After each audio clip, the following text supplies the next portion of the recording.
Pata hela matumizi. Sasa hapa fanya hivi. Hapa kuna 3000 sawa? Alafu nyingine sikilizia mida fulani hivi.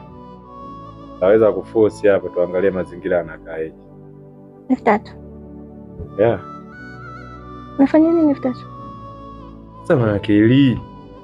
Hapo kuna 1000 unaangalia sijui lishe ya mtoto na nini 2000 alafu naangalia mazingira ya kula wewe. Kwani 3000 haitoshi kwa mlo mmoja alafu jioni mimi sinakuja na hela nyingine au? Wewe tukichukua 3000 tukakupa wewe. Shika. Unafanya nini? Hivi si ndo maana nakuelekeza mama Keli kwamba saizi baadaye si nimekwambia nakuleta hela. Ina maana hii mchana tu haitoshi. Ona bwana inatosha. Inatosha bana wife na acha hizo mambo. 3000. Hapo mama Keli acha tabia mbaya. Utafanya nianze kujisikia vibaya mimi sasa. Na uko serious kabisa unatoa 3000 eti. Yaani hizo ndo zinaanza kufanya hapo ndo unaanza kunikera mimi mama Keli. Ndo unaanza kunikera. Yaani hapo ndo naanzaga kujuta mimi kwa nini kwa ubishi wangu mimi huo.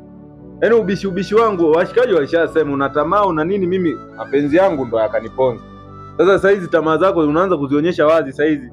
Wewe mwanamke umekuwa ni mwanamke ambaye hauridhiki kidogo ninachopata mimi nakupatia, natafuta hela nakupatia, hutaki kuridhika. Sasa unataka uolewe na nani sasa? Au unataka umuelewe nani?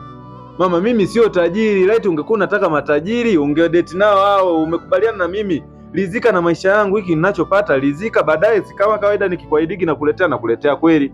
Afu kila siku nakwambiaga, usinilinganishe mimi na max wako. Maisha tuko tofauti mama, wao ni wao na mimi ni mimi, usinilinganishe nao. Mimi kidogo ninachopata nakipata kwa jasho na maana nakupatia wewe tuishi na familia. Aidha ushawahi niona mahali mimi labda nakula vitu vya gharama wewe sikujali. Najinyima mimi hiyo 3000 nimekupa wewe. Jiulize mimi nimebaki na shingapi sechi. Ukuti hata 100 unaanza kunifananisha mimi na watu ambao ushawahi kudate nao hatufanani maisha mama. Ungekuwa unawataka au ungedate nao hao matajiri, umekubaliana na mimi, kubali na hali yetu.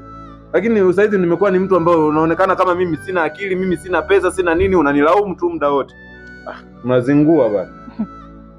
Yaani nimekaa nimekusikiliza, umeamua univunjie heshima. Na ex sijui nini na nini. Kwa hiyo 3000 nakutoa roho. Shika kwanza 3000 yako. Unatupa hela. 3000. Na kushangaa kwanza kabisa unajibwabwaja, unajimaliza nini. Kwanza utanisamehe kwa hicho ninachokwambia. Je, umelea, umesacrifice maisha yako, vitu vingi umefanya kwa ajili yangu na mtoto, sijui nini. Huyu mtoto sio wako. Unasemaje wewe?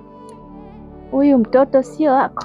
Mama Keli acha kuniletea uchulo. Huyu mtoto sio wangu kivipi? Mtoto ni wa kwangu mimi na ndo maana namjali. Unaanzaje kusema mtoto sio wangu? Kwa naona kama unasema sijui na mtoto. Hata watu sio wanakushangaa. Angalia rangi. Mnaendana? Macho, nikuulize labda. Vipi? Mwangalie vizuri afu jiangalie na wewe. Mama Keli, kufanana hivyo vitu wewe mwenyewe unaelewa, kila siku tunaongeaga ni vitu ambavyo wamechukua. Mimi ndo nakwambia ukweli sasa. Mtoto sio wako. Ulikuwa unasaidia tukulea babangu. Mtoto sio wako. Kwa hizo 3000 zako hizo unazo sijui nini. Takinazo. Wapi huyo? We, mambo ishi hapo. Wewe umenivunjia heshima kwamba sijui nini umeongea, nimekaa nimekusikiliza. Nimeamua, si umetaka ukweli? Ndio ulichokuwa unakitaka? Mtoto sio wa kwako, ana baba yake. Wewe sio baba wa mtoto. Ngoja. Kwa mimi mama Keli napambana muda wote na nahudumia mtoto nalea, licha ya kwamba maisha magumu najitolea mtoto apendeze, wewe upendeze, mimi nisipendeze. Leo unataka kuniaminisha yale maneno ambayo ndugu zangu kila siku nimekuwa nikiwakatalia kwamba mtoto sio, wanasema mtoto sio wangu, na wabishia anasema ni wa kwangu. Unamaanisha kweli sio wa kwangu? Haya ni malipo gani unayo nilipa mama Keli? Kosa langu mimi haswa ni nini? Umetoka kuongea kwamba unajuta kuwa na mimi. Sasa tunagombana ni kuhusu uchumi, lakini mimi ukweli nimeuficha toka muda. Sikutaka kuambia ukweli. Nilikaa kimya. Wewe ndio umenitafuta. Umetaka kujua aliyojificha, ndio nimekwambia ukweli. Mtoto sio wako, amwacha kuamua. Ana babake. Sasa Keli, nadhani nimemaliza. Mimi sura yangu